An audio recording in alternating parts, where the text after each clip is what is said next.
ako bilicda dhaayaha nin ragii ma dhuuntee samaroon dhismaha guub dhidibla cusqadaa tahay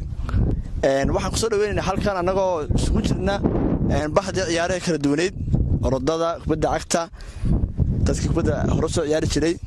kuwa imika ciyaara ciyaartooyada baahiyaha gaarka ale dhammaan waxaan xaggan u joognaa iyo waalidiintii oo dhanba inaan soo dhaweyno muxuu ahaa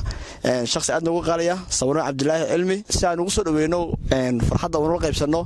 guusha ma uu ka soo gaaray tartanka xiriirka kubadda cagta shanta qof ee u soo baxaysay kulley madashu waa soo dhaweynta Samaroon Cabdilaahi Cilmi oo ka mid noqday shanta xubnood ee ugu sareeya ee gudida fulinta ah ee xiriirka kubadda cagta ee Soomaaliland waa farxad aad iyo aad ayay nagu tahay dhammaan Soomaaliland oo dhan gaar ahaan gobolka Awdal waayo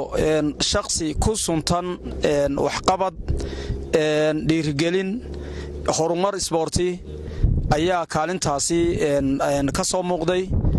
waana filaynay oo waxqabadka dhabta ah dadku kolkay eegayaan kama dhuunto qofka wax badan qabtay ee wax wanaagsan qabtay sidii aan filaynay uun baa dhacday waxaan hambalyo u dirayaa tiimkii ka qaybgalayaashii shirweynihii xiriirka kubadda cagta ee dhammaantood doortay shanta xubnood anoonan kala reebaynin waxaan leeyahay hambalyo waxaad doorateen shan xubnood oo aan kala dhicin oo ku soo kordhinaya Soomaaliland wax weyn ku soo kordhinaya xiriirka kubadda cagtana horumar wanaagsan gaarsiinaya waxaan u soo daadegayaa nuxurka arrinkan maanta halkan iskugu keenay oo ah soo dhaweynta Samaroon Cabdilaahi Cilmi dabcan soo dhaweyn oo qudhaata nagama mudno wuxuu naga mudan yahay waa shakhsi nagu tilmaaman oo qalbiga naga yaala walaalkeen waxaan ogsoonahay inuu guulo badan goolka u soo hooyay guulahaas oo la soo koobi karin waxaan u baahanahay walaalkaas wuxuu baahan yahay mahad celin uun kaliya toma baana wuxuu baahan yahay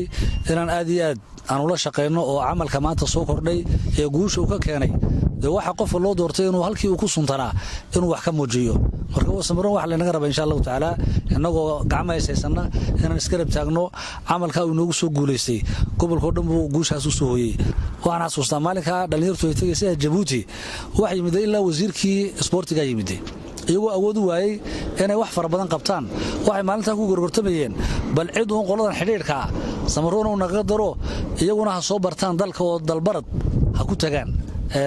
saasuu ahaa walaalkeen isagoo waqtiga xil u hayay ayna jirin muddadu xilka hayay isagoo xilkiisa ugu koobnaa ayaa wuxuu noqday ninkii haddana ugu waxqabad badnaa waxqabadkiisu kuma koobnin kalaata isagoo xil hayay inuu ummadda wax u qabtay isagoo xilka ka dhaadhacayna dhalinyarta gacan iyo garab ayaa uu siinayay dhammaan dhalinyartaasi soo hawshay isku soo hawshay soo dhaweyn lahayn walaalka aadka qiimaha iyo qaayaha u leh Samaroon Cabdilaahi Cilmi oo ruuxaantii tiir aad u adag kaga jira gobolka guud ahaan gobolka iyo jumhuuriyadda Soomaaliland iyo gobolka ka jira waxaan horta aad ugu faraxsanahay meesha kale haata ee Soomaaliland sportskeegu oo naafada ka ah waxa xiriirka kubadda cagta u saan aaminsanahay xiriirkiina alxamdulillah diimaanta la hagaajiyay oo xubin muhiim ah walaalkeen Samaroon ka noqday gudiga fulinta shanta gudiga fulinta ku biiray aad iyo aad baan soo dhaweynaya Samaroon raanti lama soo koobi karo amaan iyo hadal inta lagu soo koobi karo anaga qalbiga iyo qulubteedu ku jira wixii gobolkaas u taray wuxuu qabtay waxaan kugu hambalyeynaa guusha aad ka soo gaadhay xiriirka kubadda cagta waa nin taariikh ku leh gobolka Awdal ilaa inta kubadda ciyaaraynay taariikh buu ku leeyahay gobolka Awdal nin waloo xil hayo ee gobolka Awdal xil ka hayayna inuu taariikh kaga tago adduunyada ayaa loo baahan yahay Samaroon waa shakhsi aad ku qaaliya gobolka Awdal wax badan oo soo qabtay isagana walaalkeen waxa weeyaan isagana soo dhaweynaa walaalkeen waxaan leenahay soo dhaw hawsha lagu idmadana waxaan rajeynayaa inuu Ilaahay ku fududeeyo Samaroon waxa weeyaan saar lagu soo dhawaajiyaba waa nin inagu qaaliyo weeyaan oo xubin qaaliya waxa weeyaan inaynu soo dhaweynta iyo si ka balaaranba in aynu u soo dhaweyno ayuu naga mudan yahay ugu horreyn waxaan salaamayaa dadka meesha igu soo dhaweeyay oo runtii magaaladii qaybaheedii oo dhan ah insha Allah marka aad baan ugu iyagana waanu salaamayaa waxaan kaloon halkan ka salaamayaa wasiirka wasaaradda dhalinyarada ciyaaraha iyo wasaaradda iyo agaasimaha guud iyo waaxaha oo iyagu runtii ahaa dadkii keenay in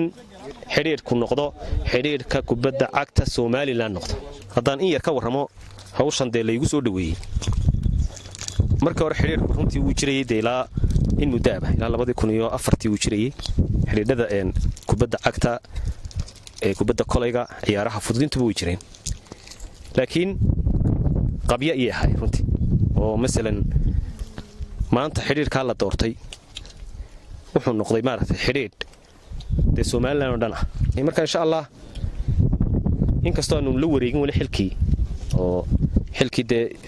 xil wareejin la sameyn doono oo la gaarin laakiin anagu intayadii teamkayga shanta ka koobnaa shalayba waan bilaabanay hawshii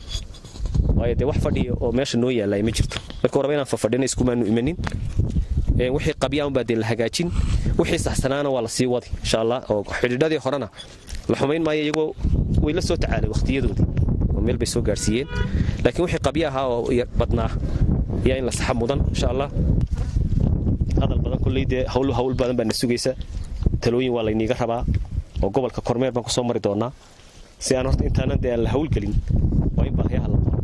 iyo meesha wax ka qaldan yihiin waxay naga dhiman marka inaad ii ducaysaan baa muhiim ah anaga iyo teamka yagaas